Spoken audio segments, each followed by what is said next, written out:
नमस्कार प्यारे बच्चों, आज हम पढ़ेंगे अभिव्यक्ति माध्यम का प्रश्न विशेष रिपोर्ट। विशेष रिपोर्ट क्या होती है, इसे किस प्रकार लिखा जाता है। उत्तर देखिए, अखबारों और पत्रिकाओं में सामान्य समाचारों के अलावा गहरी छानबीन और विश्लेषण और व्याख्या के आधार पर जो रिपोर्ट तैयार की जाती है और जो रिपोर्ट प्रस्तुत या प्रकाशित की जाती है उसे विशेष रिपोर्ट कहते हैं। ऐसी रिपोर्ट को तैयार करने के लिए किसी घटना या समस्या को उठा लेते हैं और उसकी गहरी छानबीन करते हैं, उससे संबंधित तथ्यों और आंकड़ों को इकट्ठा करते हैं और तथ्यों को एक एक करके विश्लेषण का अर्थ होता है थोड़े छोटे टुकड़ों में तोड़कर उसके नतीजों और प्रभाव और कारणों को स्पष्ट किया जाता है। विशेष रिपोर्ट के कई प्रकार होते हैं, उसमें से खोजी रिपोर्ट, इन डेप्थ रिपोर्ट, विश्लेषणात्मक रिपोर्ट और विवरणात्मक रिपोर्ट इत्यादि प्रमुख होती हैं। खोजी रिपोर्ट देखिए, खोजी रिपोर्ट में मौलिक शोध छानबीन के जरिए ऐसी सूचनाओं और तथ्यों को सामने लाया जाता है जो सार्वजनिक तौर पर पहले उपलब्ध नहीं थे अर्थात जो लोगों को पहले पता नहीं थे। खोजी रिपोर्ट का इस्तेमाल आमतौर पर भ्रष्टाचार, अनियमितताओं और गड़बड़ियों को उजागर करने के लिए किया जाता है। जो तथ्य छुपे हुए हैं उसको वो सामने लाती है खोजी रिपोर्ट। दूसरी है इन डेप्थ रिपोर्ट।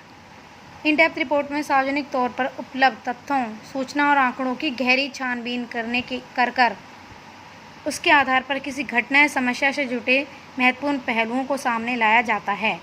इसे ही इन डेप्थ रिपोर्ट कहते हैं। इसके बाद है विवरणात्मक रिपोर्ट। इसमें किसी समस्या से जुड़े तथ्यों की पूरी व्याख्या की जाती है और उसका विवरण दिया जाता है और कोई समस्या या घटना जो होती है उसको बिल्कुल बारीकी से उस पर विस्तृत अध्ययन किया जाता है विवरणात्मक रिपोर्ट में।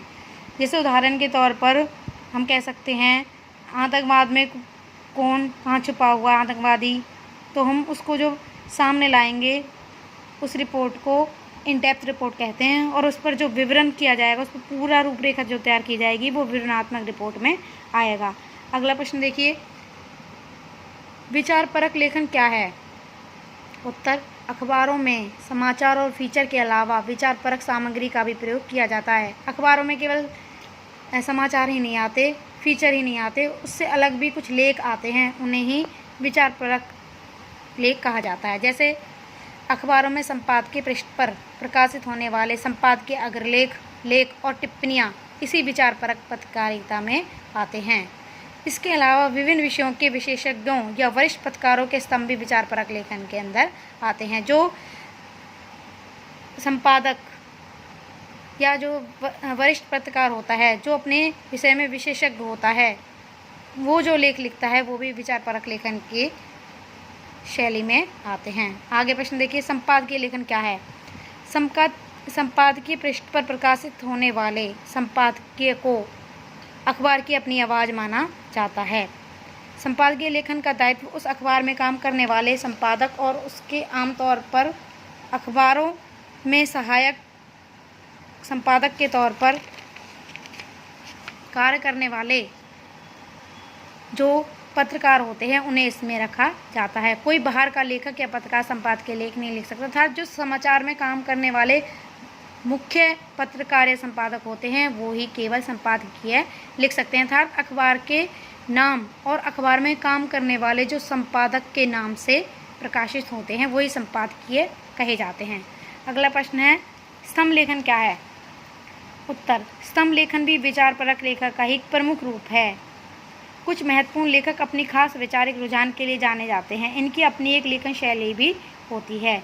स्तंभ में लेखन के विचार अभिव्यक्ति करने का ये साधन होते हैं। लेखकों के नाम से जाने और पसंद किए जाने वाले स्तंभकार कहे जाते हैं। अर्थात जो नए लेखक होते हैं वो स्तंभ लेखन नहीं लिख सकते। अर्थात जो पुराने होते हैं और जो लेखकों के नाम से ही जाने जाते हैं उन्हें ही स्तंभ लेखन कहा जाता है। इसके बाद अगला प्रश्न है, संपादक के नाम पत्र क्यों प्रकाशित होते हैं। संपादक के नाम पत्र अखबारों के संपादकीय पृष्ठ पर और उस पत्रिकाओं की शुरुआत में संपादकीय के नाम पाठकों के पत्र भी प्रकाशित होते हैं। सभी अखबारों में यह स्थानीय स्तंभ होता है। अर्थात जैसे हम अखबार में कोई मुद्दा आता है, कोई सूचना आती है, तो हम उस मुद्दे पर अपनी जो राय प्रस्तुत करते हैं, जो हम पाठकगण अर्थात पाठक के द्वारा जो संपादक को पत्र लिखे जाते हैं, उसे संपादक के नाम पत्र कहा जाता है, क्योंकि हम अपने विचार विमर्श भी उसमें दे सकते हैं।